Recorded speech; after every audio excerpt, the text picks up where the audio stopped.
What is happening, y'all? Cowboy here, and today we're going to be talking about Monster Hunter Rise and my thoughts after playing the demo.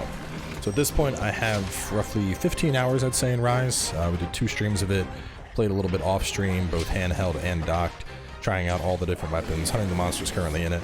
And I gotta say, this is looking to be really, really good, and I cannot stress that enough.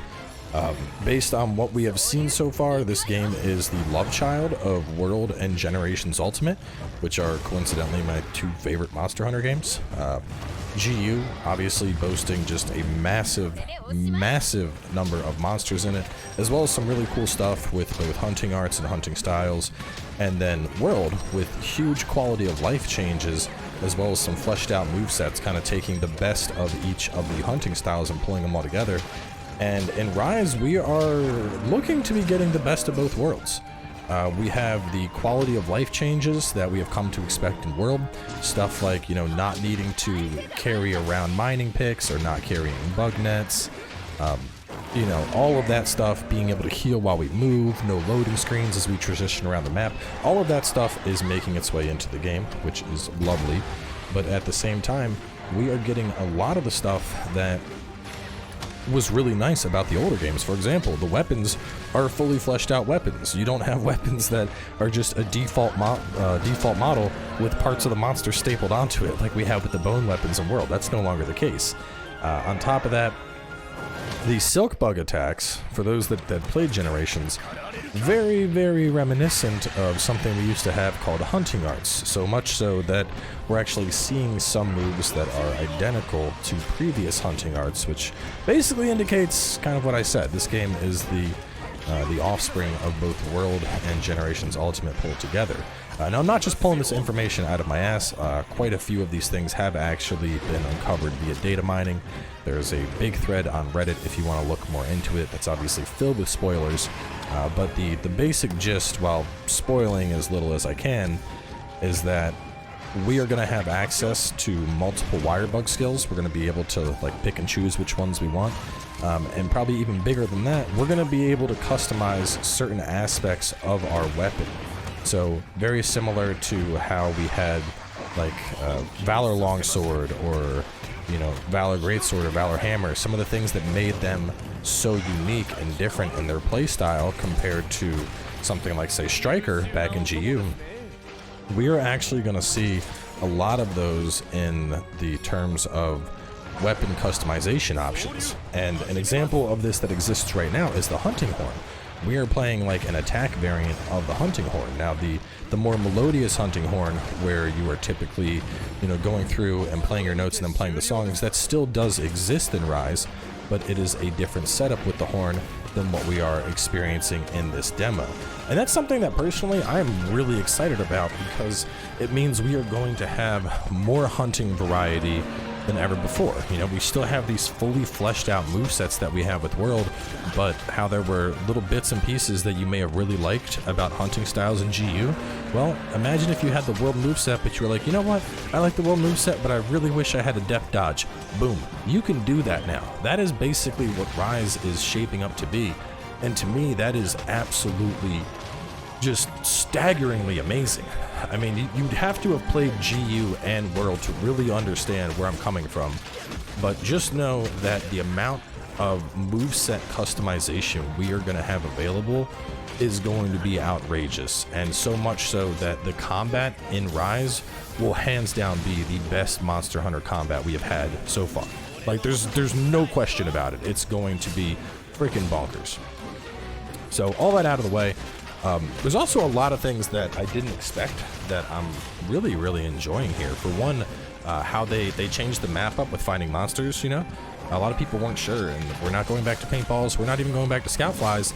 They just have a question mark on the map now, which I've already heard some people be like, well, now I don't have to hunt for the monster. But it's like, to be honest, who really spent all the time in the world hunting for the monster? Especially once you kind of got a better feel for the game and you were more experienced with it. Very few people actually, you knew where the monster was at. When you were hunting Pookie Pookie, you knew it was going to be in the forest. So you're like, oh, let me spawn in at the west camp and then hop over to zone 4. when you were fighting a Wrath, you knew the Wrath started off at the roost. So you're like, oh, let me spawn up at the roost and go put some barrel bombs to activate the waterfall. Like, you knew this shit already, so you didn't even really need the scout flies once you had found something the first time. And now it shows us, you know, hey, there's a monster. Like, look at the screen right now. It's like, oh, hey, there's a monster in the north, and there's one to the west, and that one to the west, it's moving to the south right now. You don't know what it is, but if you go over there, you're gonna find out. And I think that is just, it's cutting the fat off, you know. It's leaning out the game, and it has a bigger emphasis on, let's get you to the monster, let's get you into the hunt, and focus on doing that versus wandering around this map. Mounting, oh boy. Mounting. Oh, mounting is something that is looking like it's gonna be freaking nuts. And to be honest, I think one of the coolest things about it is two things. One, I feel like mounting a monster is something I've always strived to do as a player, because if I get a mount, I get to knock down the monster. At the same time, I feel that Iceborne kind of got us almost reliant on the wall bounce just for extra damage, and I actually think they did a pretty good job here of kind of combining those two approaches. You know, now we are able to just do mounting damage through our Wirebug abilities, and that alleviates the need for like always needing to have access to a ledge to jump and do actual mounting damage, which on top of that wouldn't matter anyway, because with the Wirebugs we could just jump up into the sky and come down whenever we want. So we have this huge mobility increase with the Wirebugs, putting every weapon almost on par with, say, Insect Glaive in terms of the overall mobility. And then on top of that, we are able to easily approach a mount regardless of what weapon you're using. Whether, you know, we're using, like, some weapons you almost never got a mount with, like bowgun, for example. You know, I was never looking for a mount because all I could really do was jump off the air and try to hit the monster in the head. And now I can just get that mount through using my abilities, which is a huge quality of life improvement. And then from there, I can either use that monster to attack another one, or I can just do the triple head bounce, especially attacking other ones. You know how freaking nice that's going to be in multi-monster hunts? Like, oh, I need to kill 2 Elder Dragons? Let me just take control of this Teostra and make it go torch Kushala Deora real fast for me. Like, that's going to be so much fun to do. I cannot wait to be able to do something like that. It's going to be freaking awesome. Anyway, I guess to sum things up, the point is, there is a lot that we are seeing at Rise that's looking like it's going to be really fucking good, and this is easily my most anticipated right now. But with all that out of the way, let me talk about my mains, because I'm sure a lot of you are like, alright Cowboy, if you're going to be playing this for hours and hours and hours, what weapons are you going to be using? And first and foremost, my opening weapon will be Sword and Shield, baby. Let's go. Sword and Shield is looking to be extra delicious in Rise. Couple big quality of life changes here. Now, back in GU, I started playing Sword and Shield towards the very end of the GU life cycle. You know, kind of fell in love with Chaos Oil and Round Slash, and it is looking really good in Rise. We have the Perfect Rush that we got in Iceborne, which is really nice. And the one thing with Perfect Rush that I never really liked is anytime I would do a step back, I was like, well, I can Perfect Rush here, or I could do a Falling Bash, but, you know, it feels so pointless to do Falling Bash because I can get more damage in Perfect Rush. Well, not anymore. Now I can do a Perfect Rush and then launch vertical and do a Falling Bash out of it. That is freaking awesome. On top of that, we have the new Reaper, the Reaper Round Slash, where it's after a moveset, we can go into a secondary Round Slash for extra damage. Point being, Sword and Shield is looking freaking dope. And typically for like my fast weapon choice, I would usually go for a dual blade, but honestly, I think I'm going to be a Sword and Shield boy this time around. It is looking to be really good. I'm liking the changes to the moveset. I'm liking the Wirebug arts that we've seen so far, and I think you're going to be seeing me doing a lot of Sword and Shield play in the future. Moving on from there though, as you all know, I also like to have a ranged option almost any time I play. And despite all the time I spent doing it back in World and back in Iceborne, Light Bowgun is coming back again, man. Light Bowgun is looking to be as sexy as ever, and especially with just the mobility we have with it now. Like, those of you that played GU, or even the older ones, you know, 3, 4, y'all know what I'm talking about. Trying to aim on those games was a nightmare. And even on GU, the aiming on GU was improved, but it wasn't the aiming that we had in the world. and using a gunning weapon in World was so nice. It was just smooth. It was how you'd want gunning to be.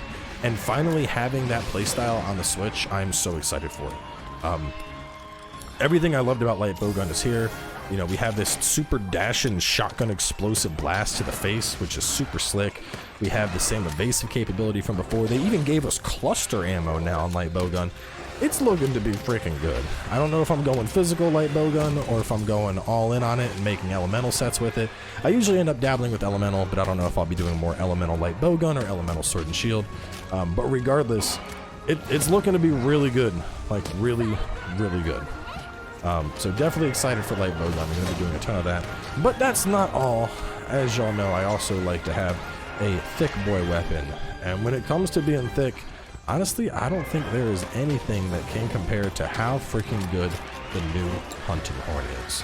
That's right, I never thought I would say the words, I'm going to be a hunting horn main, but holy shit, this weapon is slick as hell now. Especially this attack variation. Bro, I'm breakdancing on the face of monsters. It is amazing. And I'm just like, just guitar riffs of death, killing things with the beat. Like, it has the movement speed of an inset blade, but with the damage of the hammer. It's outrageous. To be honest, the damage will probably get nerfed because it's way too OP. But this change, this new hunting style of hunting horn, I am in love with it.